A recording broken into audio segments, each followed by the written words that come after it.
akan belajar dari kebenaran firman Tuhan di dalam Kisah Para Rasul 20 ayat 24.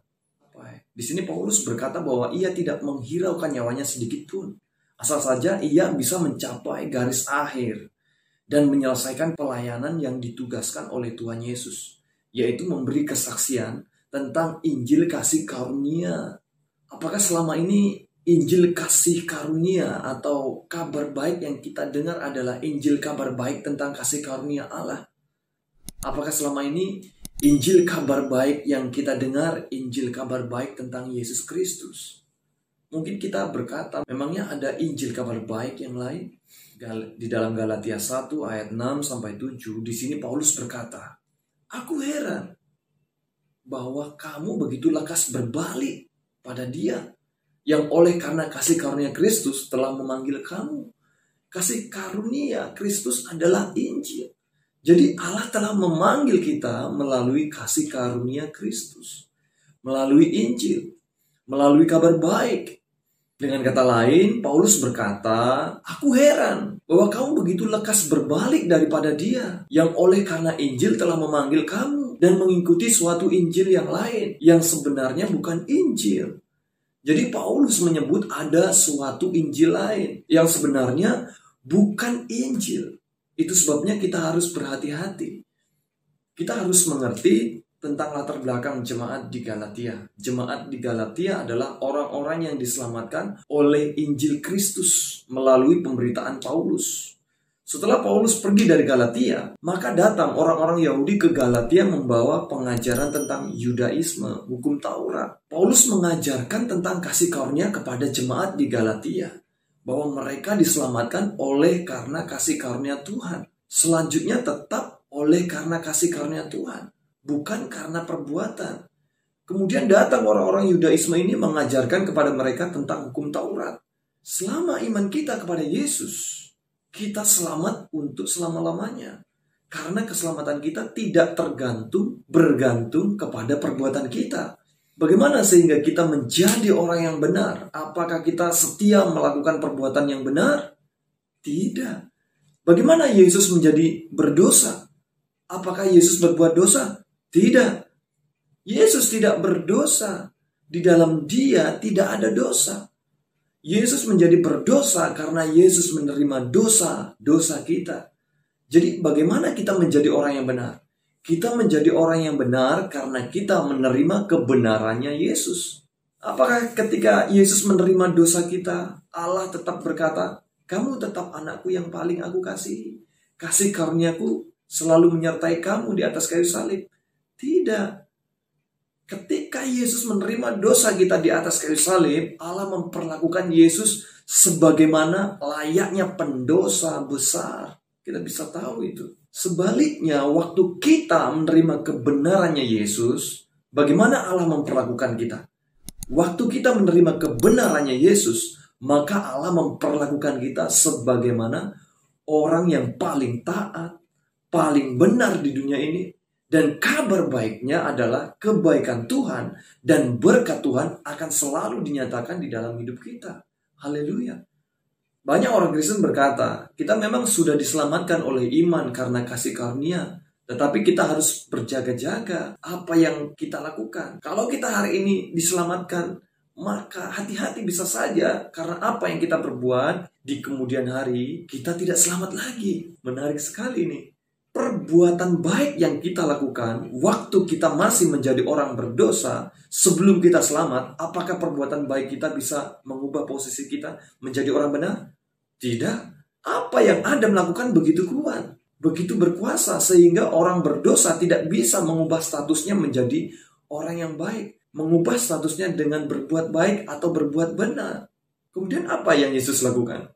Kita harus memiliki rasa percaya diri terhadap apa yang Yesus lakukan. Apa yang Yesus lakukan lebih besar dari apa yang Adam lakukan.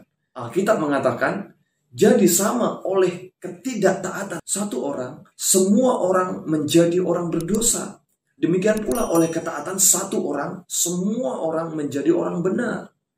Jadi hari ini, sekarang kita menjadi orang benar bukan karena ketaatan kita, bukan karena perbuatan kita. Kita menjadi orang yang benar karena ketaatan Yesus. Karena apa yang Yesus lakukan. Jadi kalau hari ini kita jatuh, berbuat sesuatu yang salah, kita tetap orang yang benar di mata Tuhan. Kita harus tahu ini. Kita masih bisa terjatuh di dalam dosa. Namun ketika kita terjatuh, kita tetap di mata Tuhan, kita adalah orang yang benar. Ini yang memberi kekuatan kepada kita untuk menang atas dosa. Haleluya. Ketika kita jatuh, kita percaya bahwa kita tetap orang yang benar di dalam Tuhan. Kita percaya akan hal itu. Kita tetap memiliki keberanian untuk datang kepada Tuhan. Maka kita akan menang terhadap dosa. Inilah Injil yang diberitakan oleh Paulus. Apakah ini yang kita dengar selama ini? Ketika Paulus memberitakan Injil, apakah banyak orang yang salah mengerti tentang Injil? Ya. Kapan? Ketika Paulus berkata, di mana dosa bertambah banyak, di sana kasih karunia menjadi berlimpah-limpah. Ketika mereka mendengar, mereka berpikir seolah-olah Paulus memberi semangat kepada orang-orang untuk berbuat dosa, supaya kasih karunia semakin berlimpah-limpah. Paulus tidak mengatakan, ayo kita berbuat dosa yang banyak, supaya kasih karunia semakin berlimpah-limpah. Banyak orang salah mengerti. Paulus mengatakan demikian karena Paulus memberitakan Injil kasih karunia Allah secara radikal. Jadi kalau hari ini kita memberitakan Injil, kemudian orang menjadi salah sangka kepada kita, kamu memberi izin kepada mereka untuk berbuat dosa. Artinya kita memang memberitakan Injil yang sama seperti yang Paulus beritakan. Setiap kali kita memberitakan Injil, mungkin orang tidak suka dengan kita. Mungkin pada saat saya menyampaikan ini juga mungkin orang tidak setuju dengan kita. Tetapi setiap kali kita memberitakan Injil, kita memberikan kemuliaan kepada Yesus. Karena apa yang Yesus lakukan, Yesus yang mendapat kemuliaan. Mungkin kita berkata, saya punya pergumulan dengan keuangan saya punya pergumulan dengan penyakit saya. Injil. Mari kita kembali kepada Injil. Waktu Injil yang sesungguhnya diberitakan, tubuh kita yang sakit akan disembuhkan. Waktu Injil yang sesungguhnya diberitakan, orang yang percaya akan diberkati. Amin. Injil adalah makanan dan minuman kita yang sesungguhnya. Ini adalah hidup kita sesungguhnya. Obat yang kita minum setiap hari mungkin tidak bisa menyembuhkan kita. Mungkin hanya menghilangkan rasa sakit sementara. Tetapi Injil akan menyembuhkan kita.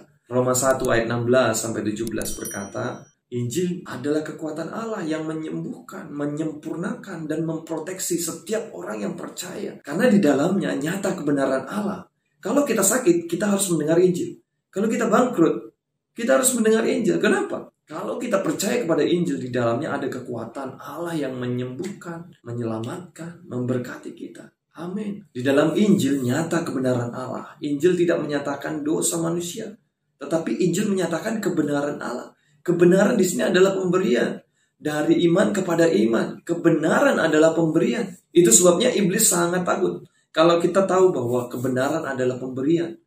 Kebenaran adalah anugerah. Gift. Ketika kita tahu bahwa kebenaran adalah anugerah, pemberian, gift, maka kebiasaan buruk kita akan berakhir. Penyakit kita akan berakhir. Karena Alkitab mengatakan, jika oleh dosa satu orang, maut berkuasa oleh satu orang itu, maka lebih benar lagi mereka, kita, jemaat, yang menerima kelimpahan kasih karunia dan anugerah,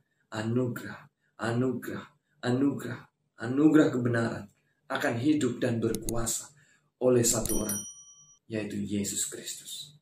Selamat menikmati kebaikan dan kemurahan Tuhan. Tuhan Yesus memberkati. Shalom.